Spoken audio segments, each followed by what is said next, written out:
नमस्कार दोस्तों, स्वागत है एस के इलेक्ट्रिकल क्लासेस के अंदर। अगर आप यूट्यूब चैनल पे नए हैं तो प्लीज़ चैनल को सब्सक्राइब कीजिए और बेल आइकन को प्रेस कीजिए, जिससे नेक्स्ट वीडियो का नोटिफिकेशन आपको मिल सके। दोस्तों, अपने इसरो का एलपीआरसी का एग्ज़ाम पेपर कर रहे थे, जिसके अंदर कुल टोटल जो है आपके 60 क्वेश्चन है और अपनों ने 40 क्वेश्चन कर लिए हैं 2 पार्ट के अंदर, और प्रत्येक पार्ट में 20 क्वेश्चन किए और आगे के 20 क्वेश्चन बचे हुए हैं अपने, तो वो इस पार्ट में कंप्लीट कर देंगे। और ये आज आपका इसरो का जो एलपीआरसी का जो पेपर हुआ था वो आपका कंप्लीट हो जाएगा। तो अगर आपको वीडियो अच्छी लगे तो प्लीज़ अपने दोस्तों के अंदर शेयर करें और चैनल को ज़्यादा से ज़्यादा सब्सक्राइब करवाएं। तो चलिए शुरुआत करते हैं और आज का फर्स्ट क्वेश्चन है आपकी स्क्रीन पर। पहला क्वेश्चन है आपके पास में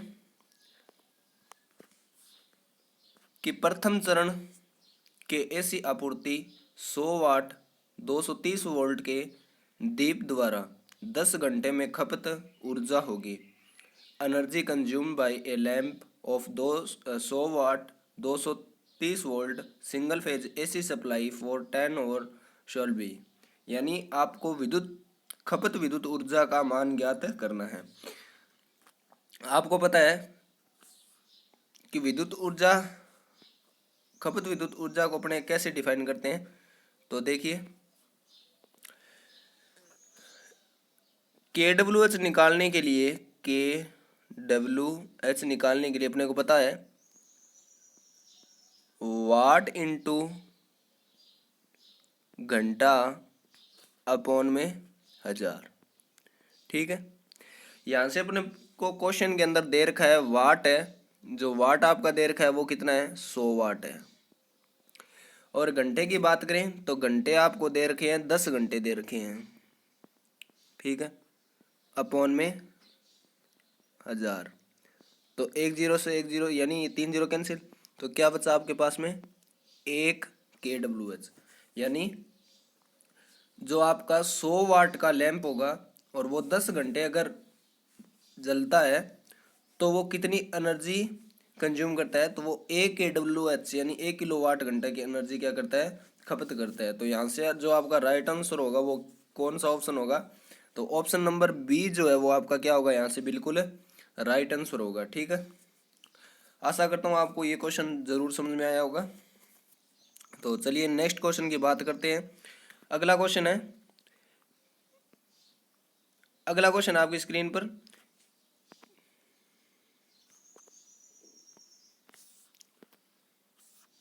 अगला क्वेश्चन है कि वायु की विद्युतशीलता है, परमिएबिलिटी ऑफ एयर इज। तो वायु की जो विद्युतशीलता होती है वो होती है 8.85 इंटू 10⁻12 फैरड प्रति मीटर। ये किसकी होती है, वायु की विद्युतशीलता होती है। अगर आपको पूछ ले कि वायु की चुंबकशीलता कितनी होती है, वायु की चुंबकशीलता, तो चुंबकशीलता जो होती है वो होती है 4 पाई इंटू 10⁻7 हेनरी प्रति मीटर। यहाँ से जो यूनिट है उसका विशेष कर आप ध्यान रखना कि विद्युतशीलता की जो इकाई होती है वो किस विद्युतशीलता को अपने मेजर करते हैं, फैरड प्रति मीटर में, और चुंबकशीलता जो होती है उसको अपने करते हैं हेनरी प्रति मीटर में।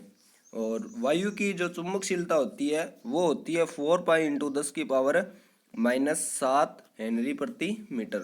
और यहाँ आपने को पूछा है विद्युतशीलता, तो विद्युतशीलता क्या होती है 8.85 इंटू 10⁻12 फैरड प्रति मीटर। तो यहाँ से देखते हो अपना कौन सा ऑप्शन राइट है, तो ऑप्शन नंबर जो बी आपका है वो क्या होगा, बिल्कुल राइट होगा। ठीक है, चलो आगे क्वेश्चन की बात करते हैं। आगे क्वेश्चन है आपका कि किस प्रकार के विद्युत उत्पादन संयंत्र में परिवहन की लागत न्यूनतम है। यानी कौन सा पावर प्लांट है जिसके अंदर आपको जो रनिंग जिसकी कॉस्ट होती है वो क्या होती है, बिल्कुल कम होती है। तो देखिए, बात करें थर्मल की, तो थर्मल में आपको पता है कि विद्युत जो बनती है वो किससे बनती है, कोल से बनती है, यानी कोयले से। विद्युत किससे बनती है, कोल से बनती है। और नाभिकीय प्लांट के अंदर किससे बनती है? तो नाभिकीय प्लांट के अंदर नाभिकीय पदार्थों से बनती है, ठीक है। और जल विद्युत के अंदर किससे बनती है? तो जल से बनती है, ठीक है। थर्मल में क्या होता है कि कोयले को लाना होता है, ले जाना होता है, ठीक है, इसकी कॉस्ट भी आती है।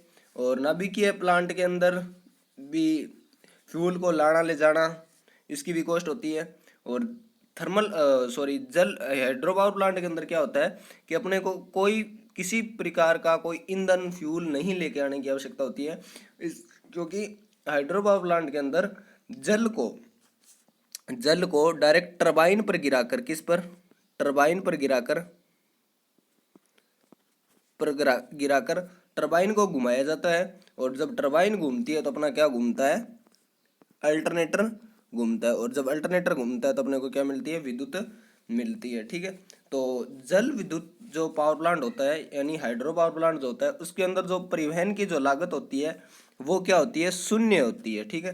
तो यहाँ से अगर बात करें न्यूनतम तो किसकी है? तो जल विद्युत संयंत्र की। तो ऑप्शन नंबर जो सी होगा वो अपना क्या होगा? बिल्कुल राइट आंसर होगा। चलिए बात करते हैं अगले क्वेश्चन की। अगला क्वेश्चन है आपकी स्क्रीन पर कि भारत का पहला नाभिकीय विद्युत संयंत्र का निर्माण हुआ है, यानी भारत के अंदर सबसे पहले नाभिकीय विद्युत संयंत्र का निर्माण कहाँ हुआ है? तो ये एक जीके का भी क्वेश्चन बनता है और ये अपने एक टेक्निकल का भी क्वेश्चन है। तो भारत का जो पहला नाभिकीय विद्युत पावर प्लांट था वो लगा था तारापुर के अंदर। कहाँ लगा था? तारापुर के अंदर। तो यहाँ से इसका ए जो ऑप्शन है वो क्या हो जाएगा? राइट हो जाएगा। और ये रावत भाटा जो रावत भाटा नहीं। चलिए अगले क्वेश्चन की बात करते हैं। अगला क्वेश्चन है आपकी स्क्रीन पर कि विद्युत आग के लिए उपयोग किए जाने वाले अग्निशामक का सबसे उपयुक्त तरीका है। ऑप्शन ए है फोम, ऑप्शन बी है CO2 और ऑप्शन सी है जल और डी ऑप्शन है कि PVC पाउडर। तो देखिए विद्युत की जो आग होती है, पहले बात करते हैं ऑप्शन के अकॉर्डिंग कि फोम के द्वारा किस प्रकार की आग को बुझाया जाता है? तो फोम के द्वारा जो पेट्रोल, कौन सी? Petrol, diesel. जो पेट्रोल डीजल के अंदर आग लगती है उसको बुझाने के लिए अपने फोम का उपयोग करते हैं। और ये कौन सी क्लास के अंदर आती है? ये आती है क्लास बी के अंदर। कौन सी? क्लास बी के अंदर। बात करें जल की, तो जल के द्वारा जैसे लकड़ी, घास फूस इत्यादि के अंदर जो आग लगती है वो आती है, उसको बुझाने के लिए अपने जल का उपयोग करते हैं। और ये जो आती है ये आती है क्लास ए के अंदर, ठीक है। बात करें CO2 की, यानी कार्बन डाइऑक्साइड, तो CO2 का अपने उपयोग करते हैं विद्युत की आग को बुझाने के लिए। CO2 का उपयोग कहाँ करते हैं? तो विद्युत में लगी आग को बुझाने के लिए CO2 का उपयोग करते हैं। और ये किस क्लास में आता है? तो ये आता है आपका क्लास डी के अंदर, ठीक है। यहाँ से क्या होता है कि अलग अलग एग्जाम के अंदर अलग अलग, जैसे UPVCL का अगर एग्जाम हो रहा है और वहाँ आपको पूछ ले कि विद्युत में लगी आग कौन सी श्रेणी में आती है, तो UPVCL जो वाले हैं, यूपीपीसीएल में ये मानते हैं क्लास डी। यूपीपीसीएल में क्या मानते हैं? क्लास डी मानते हैं। अगर आप राजस्थान के अंदर कोई टेक्निकल का एग्जाम दे रहे हैं, जैसे अभी राजस्थान बिजली बोर्ड टेक्निकल हेल्पर का एग्जाम हुआ था, तो वहाँ जो विद्युत के अंदर आग किस श्रेणी के अंदर आती है, तो उन्होंने क्लास सी माना है इसको। क्या माना है? क्लास सी माना है। 2018 टेक्निकल हेल्पर का जो एग्जाम हुआ था उसके अंदर भी यही माना है, और 2022 के अंदर जो एग्जाम हुआ था उसी के अंदर ये माना है, यानी किसके अंदर? टेक्निकल हेल्पर के अंदर। तो ये आप एक विशेष ध्यान रखना, ये एक डाउटफुल वाला क्वेश्चन है कि विद्युत में लगी आग कहीं अलग अलग एग्जाम में अलग अलग मानते हैं, कोई क्लास डी में मानता है तो कोई क्लास सी में। वैसे देखा जाए तो क्लास डी में आता है, क्योंकि धात्विक पदार्थों में जो लगी हुई आग होती है वो क्लास डी के अंदर आती है। ठीक है, अगले क्वेश्चन की बात करें तो अगला क्वेश्चन है आपकी स्क्रीन पर, एक प्रेरणिक परिपथ में धारा होगी, यानी प्रेरणिक जो परिपथ होता है उसके अंदर धारा क्या होती है। चलिए इसका अपने फेजर डायग्राम बनाते हैं। अगर इसकी फेजर की बात करें, किसकी, फेजर की, तो प्रेरणिक परिपथ का फेजर कुछ इस प्रकार बनता है।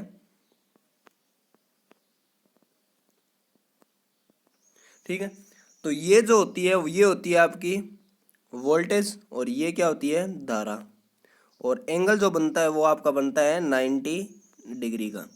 ठीक है, यहाँ से अगर बात करें तो प्रेरक के अंदर जो वोल्टेज होती है वो धारा से कितनी डिग्री आगे होती है, तो 90 डिग्री आगे होती है। या तो ऐसे बोल सकते हैं, यानी प्रेरक के अंदर जो वोल्टेज होती है वो धारा से 90 डिग्री लीड करती है। या इसको ऐसे बोल सकते हैं कि प्रेरक के अंदर जो धारा या करंट है वो वोल्टेज से 90 डिग्री लैग करती है, यानी धारा वोल्टेज से 90 डिग्री पश्चिमगामी होती है वोल्टेज से। ठीक है, तो यहाँ ऑप्शन के अकॉर्डिंग देखते हैं। ऑप्शन में ए दे रखा है कि वोल्टता से पश्चिमगामी, और ऑप्शन बी देख रखा है वोल्टता से अग्रगामी, और ऑप्शन सी है वोल्टता के साथ चरण में, और डी है इनमें से कोई नहीं। जो धारा है वो क्या है, वोल्टता से पश्चिमगामी है, यानी वोल्टेज को क्या कर रही है, लैग कर रही है। तो यहाँ से जो आपका ऑप्शन नंबर जो ए होगा वो क्या होगा, बिल्कुल राइट होगा। ठीक है, नेक्स्ट क्वेश्चन की बात करते हैं। अगला क्वेश्चन है आपकी स्क्रीन पर,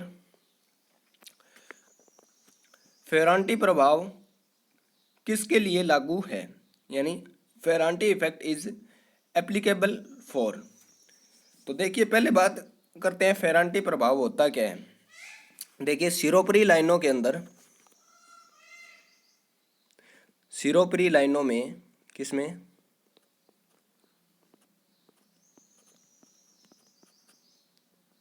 सिरोपरी लाइनों में शून्य भार या निम्न भार, सिरोपरी लाइनों में शून्य भार या निम्न भार पर रिसीविंग एंड की वोल्टेज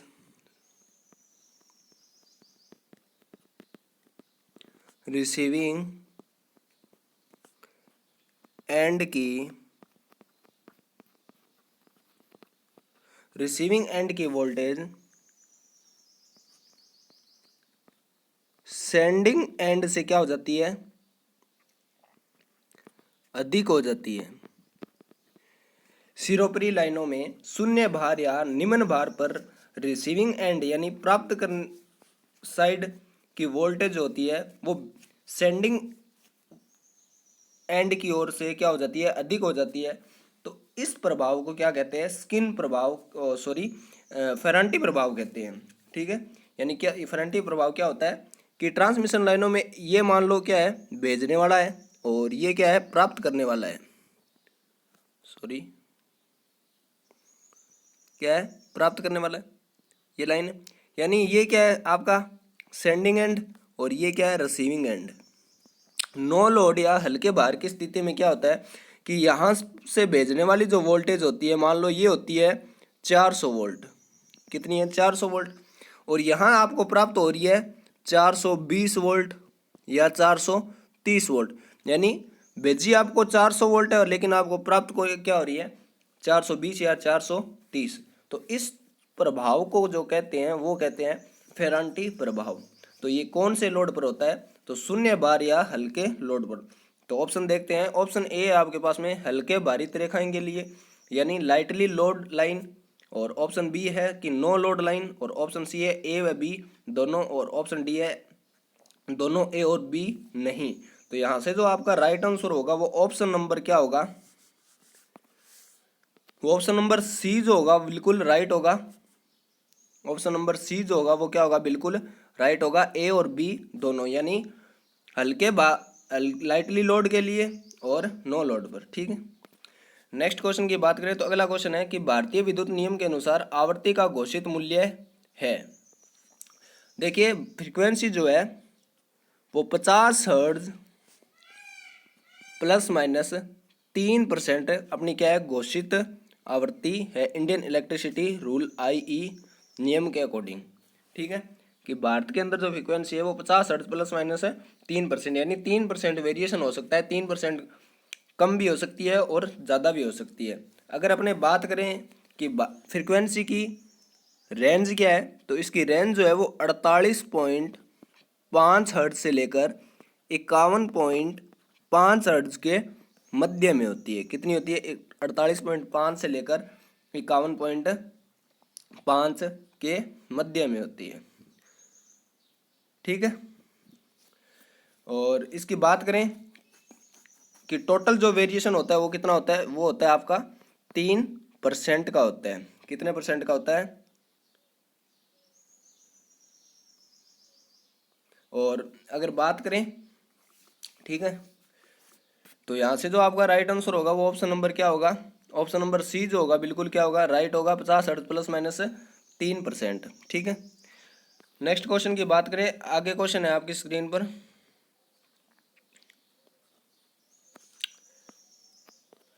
आगे क्वेश्चन है कि किसी भी इमारत के निकटतम बिंदु से कम वोल्टता और मध्यम वोल्टता सिरोपरी लाइनों के बीच न्यूनतम क्षैतिज निकासी को पर बनाए रखा जाता है। यानी क्वेश्चन ये है कि मान लो ये आपके पास एक इमारत है, ठीक है, मान लेते हैं डबल मंजिल ट्रिपल मंजिल जो, और यहाँ से जो ये क्षैतिज लाइन जा रही है, ठीक है, सॉरी, यहाँ से जो ये लाइन जा रही है आपकी, कलर चेंज कर लेते हैं अपने, इस भवन से और इस लाइन के मध्य ये जो क्षैतिज दूरी है, ये इंडियन इलेक्ट्रिसिटी रूल IER के अनुसार कितना होना चाहिए? तो ये आपका होना चाहिए 1.2 मीटर। कितना होना चाहिए? 1.2 मीटर। तो यहाँ से जो आपका राइट आंसर होगा वो ऑप्शन नंबर बी क्या होगा? बिल्कुल राइट होगा। ठीक है, चलिए नेक्स्ट क्वेश्चन की बात करते हैं। आगे क्वेश्चन है कि घर में तार लगाने के लिए भूशरण परिपथ वियोजक यानी ELCB की शरण धारा होगी। ELCB की शरण धारा क्या होगी? तो देखिए पहले बात करते हैं ELCB। ELCB का पूरा नाम क्या होता है? ELCB होती है अर्थ लीकेज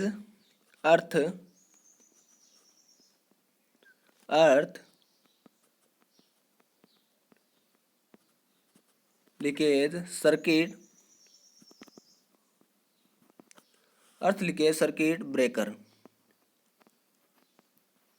ELCB का अगर फुल फॉर्म पूछ ले तो क्या होती है? अर्थ लीकेज सर्किट ब्रेकर। ठीक है, और घरों के अंदर जो अपने ELCB लगाते हैं उसकी जो शरण यानी जो लीकेज धारा होती है, शरण का मतलब होता है लीकेज, जो लीकेज धारा होती है वो होती है अपनी 30 मिली एम्पियर। कितनी होती है?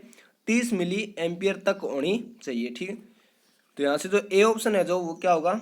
बिल्कुल राइट होगा। चलिए अगले क्वेश्चन की बात करें। अगला क्वेश्चन है आपकी स्क्रीन पर कि फ्यूज में HRC का विस्तार है, यानी HRC फ्यूज की आपको फुल फॉर्म पूछी है, तो HRC फ्यूज की फुल फॉर्म होती है हाई रप्चरिंग कैपेसिटी, यानी उच्च विभंग क्षमता या उच्च विदारण क्षमता। तो ऑप्शन नंबर जो आपका बी होगा वो क्या होगा? बिल्कुल राइट होगा। ठीक है, नेक्स्ट क्वेश्चन की बात करें तो आगे आप क्वेश्चन है, आगे शानदार क्वेश्चन बढ़िया है। क्वेश्चन है कि एक तार जो है वो 10 ओम का प्रतिरोध रखता है, उसी सामग्री के दूसरे तार के प्रतिरोध का पता लगाएं जिसकी लंबाई दुगनी और अनुप्रस्थ काट क्षेत्रफल क्या है? दुगना है। मान लो ये आपके पास कॉपर का तार है। किसका तार है? कॉपर का, और इसका आपको रेजिस्टेंस दे दिया कितना? 10 ओम। सेम इसी सामग्री का, यानी आगे क्वेश्चन में दे रखा है कि सेम इसी सामग्री से दूसरे तार, यानी दूसरा अपने कोई तार लेते हैं जिसकी लंबाई क्या है? दुगनी है, और उसका अनुप्रस्थ काट क्षेत्रफल भी क्या है? 2 गुना है। मान लो एक दूसरा तार लिया, इसकी लंबाई भी क्या है? यानी ये L जो है ये क्या है? 2L है, और ये जो एरिया है इसका ये क्या है? ये भी 2A है। ठीक है, अब अपने को पता है जो R जो होता है, R ये क्या होता है? रो L अपॉन में एरिया, यानी प्रतिरोध जो निर्भर करता है पदार्थ की सामग्री, लंबाई और उसके अनुप्रस्थ काट क्षेत्रफल पर। दोनों समान सामग्री के बने, यानी पहले वाला ये मान लेते हैं फर्स्ट है और ये है सेकंड। दोनों किसके बने हुए हैं? कॉपर के। फर्स्ट वाला भी कॉपर का है और सेकंड वाला भी कॉपर का है। और पहले वाले का प्रतिरोध अपने को दे रखा है 10 ओम। तो अपने डिफाइंड करते हैं, मान रखते हैं इसके अंदर। पहले का मान अपने मान लेते हैं 10 ओम है, ठीक है, और उस मान क्या लेते हैं 10 ओम दे रखा है।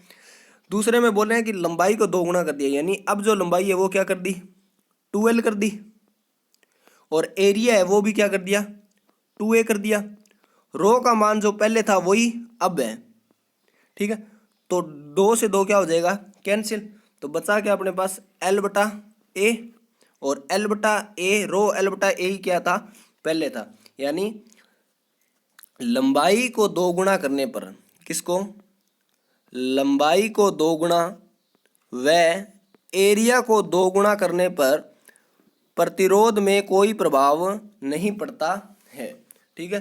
तो पहले 10 ओम का था, तो अब भी कितना ओम होगा? 10 ओम होगा। तो यहाँ से जो आपका ऑप्शन नंबर बी है वो क्या होगा? बिल्कुल राइट होगा, ठीक है। चलिए नेक्स्ट क्वेश्चन की बात करते हैं। आगे क्वेश्चन है कि एकल चरण प्रेरण मोटर में विकसित प्रवृत्ति यानी स्टार्टिंग बल आघूर्ण के समानुपाती है।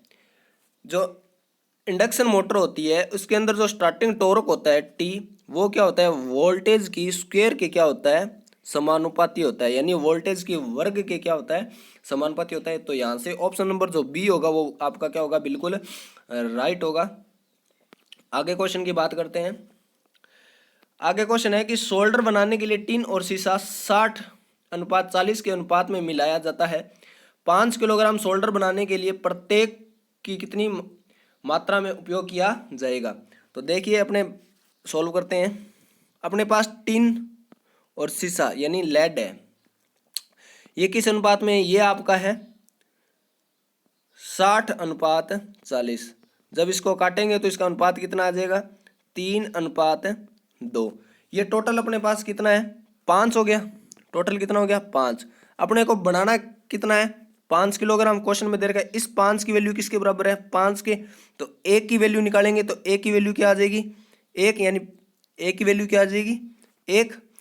अब 1 को इस 3 से गुणा करेंगे, अनुपात कितना आ रहा है? 3:2। इस 3 को 1 से गुणा करेंगे तो 3, और इस 2 को गुणा करेंगे 1 से तो क्या आएगा? 2।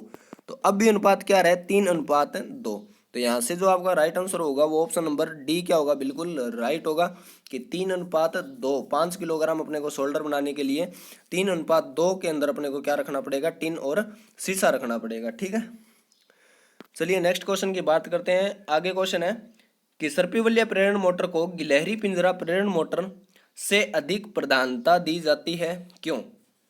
यानी जो स्लिप रिंग जो इंडक्शन मोटर होती है उसको स्क्वेल गेज इंडक्शन मोटर की तुलना में अधिक अपने सफिशिएंट मानते हैं, क्यों मानते हैं? तो चलिए ऑप्शन देखते हैं। ऑप्शन ए है आपके पास में कि उच्च प्रवृत्ति बल आघूर्ण आवश्यक है, यानी high starting torque is required. तो ये बात बिल्कुल सही है कि स्लिप रिंग इंडक्शन मोटर के अंदर क्या होता है? स्टार्टिंग जो टॉर्क होता है वो बहुत ज़्यादा होता है, यानी हाई होता है। ऑप्शन बी है आपके पास में कि लोड टॉर्क इज हैवी, यानी लोड का जो टॉर्क होता है वो क्या होता है? हैवी। ये बात बिल्कुल क्या है? सही है। और सी ऑप्शन है कि heavy pull out torque is require, यानी भारी विकर्षण बल आघूर्ण आवश्यक होता है। तो बिल्कुल ये बात भी सही है। तो यहाँ से जो आपका ऑप्शन होगा डी बिल्कुल राइट होगा, यानी उपरोक्त सभी ऊपर जो 3 बातें दे रखी है ये तीनों बातें स्लिप रिंग इंडक्शन मोटर में क्या होती है? लागू होती है। किसकी बजाय? स्क्वेल गेज इंडक्शन मोटर की बजाय, ठीक है। तो ऑप्शन नंबर डी जो होगा वो आपका क्या होगा? बिल्कुल राइट आंसर होगा। आगे क्वेश्चन की बात करते हैं। तो आगे क्वेश्चन है कि यदि पी तारा संबंधी प्रणाली की शक्ति है तो त्रिकोण योजित प्रणाली की शक्ति क्या होगी? यानी अगर स्टार के अंदर आपको दे रखा है तारा यानी स्टार और त्रिकोण यानी डेल्टा, आपको दे रखा है कि अगर शक्ति स्टार के अंदर पी है तो डेल्टा में क्या होगी? आपको पता है कि जो पावर जो होती है वो स्टार और डेल्टा में क्या होती है? इक्वल होती है। तो अगर पी पावर स्टार में होगी तो पी किस में होगी? डेल्टा में, ठीक है। तो यहाँ से जो राइट आंसर होगा ऑप्शन नंबर ए क्या होगा? बिल्कुल राइट होगा। चलिए नेक्स्ट क्वेश्चन की बात करते हैं। आगे क्वेश्चन है आपका कि ट्रांसफॉर्मर टंकी पानी से भरा नहीं है क्योंकि, इंग्लिश में देखते हैं इसको, transformer tank is not filled with water because, यानी ऑप्शन ए है इसका, पानी में खराब शीतलन गुण और खराब विद्युतरोधन गुण है। यानी पानी में खराब शीतलन गुण तो नहीं होता क्योंकि पानी शीतलन तो अच्छा करता है, तो यहाँ से जो ए ऑप्शन जो होगा वो क्या हो जाएगा अपना, रॉन्ग हो जाएगा। ऑप्शन बी देखते हैं कि पानी में उत्तम शीतलन गुण, यानी बिल्कुल बात सही है कि पानी में शीतलन का जो गुण होता है वो क्या होता है, उत्तम होता है, लेकिन खराब विद्युतरोधी गुण, लेकिन पानी के अंदर जो विद्युतरोधी का जो गुण होता है वो क्या होता है, खराब होता है। ये बात सही है। चलिए आगे एक बार ऑप्शन और देख लेते हैं। तीसरा ऑप्शन है कि पानी में खराब शीतलन गुण, तो ये आपका, यानी पानी में खराब शीतलन का गुण तो नहीं होता क्योंकि शीतलन तो पानी अच्छा करता हो, तो यहाँ से ये ऑप्शन भी आपका क्या हो जाएगा, रॉन्ग हो जाएगा। डी ऑप्शन है उपरोक्त में से कोई भी नहीं, तो ये वैसे गलत है, तो ऑप्शन नंबर जो बी होगा वो आपका क्या होगा, बिल्कुल राइट होगा। चलिए नेक्स्ट क्वेश्चन की बात करते हैं। अगला क्वेश्चन है कि शुद्ध प्रतिरोधी तार का शक्ति गुणांक है, यानी power factor of pure resistive load is, तो शुद्ध प्रतिरोधी सर्किट जो होता है उसका पावर फैक्टर क्या होता है, उसका पावर फैक्टर जो होता है वो यूनिटी होता है, यूनिटी यानी इकाई होता है। तो यहाँ से ए जो ऑप्शन होगा बिल्कुल क्या होगा, राइट होगा, इकाई शक्ति गुणांक। ठीक है, नेक्स्ट क्वेश्चन की बात करें तो अगला क्वेश्चन है कि केबल में कवचन प्रदान की जाती है, armouring is provide in A cable, यानी केबल जो होती है, केबल के अंदर आर्मरिंग क्यों प्रोवाइड करते हैं। तो देखिए पहले बात करते हैं आर्मरिंग। आर्मरिंग किसकी बनी होती है, तो ये जीआई की धात्विक पत्तियों से बनी होती है, जीआई की धात्विक पत्तियों से बनी होती है। क्या कार्य करती है, तो ये यांत्रिक सुरक्षा प्रदान करती है। क्या करती है, यांत्रिक यानी मैकेनिकली सुरक्षा प्रदान करती है, मैकेनिकली प्रोटेक्शन, यांत्रिक सुरक्षा प्रदान करती है। तो देखते हैं ऑप्शन ए है कि विद्युतरोधी सामर्थ्य प्रदान करने के लिए, तो नहीं, ये बात बिल्कुल गलत है। ऑप्शन बी है कि यांत्रिक क्षति से केबल को बचाने के लिए, तो बिल्कुल राइट है, बी ऑप्शन आपका क्या होगा यहाँ से सही होगा। नेक्स्ट क्वेश्चन की बात करें और आज का अंतिम क्वेश्चन, प्रेरणिक प्रतिघात किस पर निर्भर करता है। अपने को पता है जो एक्सएल जो होता है वो क्या होता है, 2πfl। ठीक है, तो यहाँ से देखें तो एक्सएल यानी प्रेरणिक जो प्रतिघात है वो किस पर निर्भर करता है, फ्रीक्वेंसी और इंडक्टेंस पर, यानी एल पर, तो प्रेरकत्व और आवर्ती पर, तो दोनों पर निर्भर करता है। तो ऑप्शन नंबर जो डी होगा बिल्कुल राइट होगा कि ए व बी दोनों। तो चलिए दोस्तों, ये अपनों ने इसरो एलपीआरसी का पेपर कंप्लीट कर लिया है। इसके अंदर टोटल 60 क्वेश्चन थे और अपनों ने 60 क्वेश्चन कर लिए। अगर आपको क्वेश्चन सोल्व कराने का कंटेंट अच्छा लगे तो प्लीज़ वीडियो को ज़्यादा से ज़्यादा लाइक करें, कमेंट करें और चैनल को अपने दोस्तों के अंदर शेयर करें और ज़्यादा से ज़्यादा सब्सक्राइब करवाएं। और इसी प्रकार के क्वेश्चन पेपर मैं लेके आता रहूँगा आपके लिए, और मिलते हैं नेक्स्ट वीडियो के अंदर कोई अलग पेपर लेकर। तब तक के लिए जय हिंद, जय भारत, टेक केयर।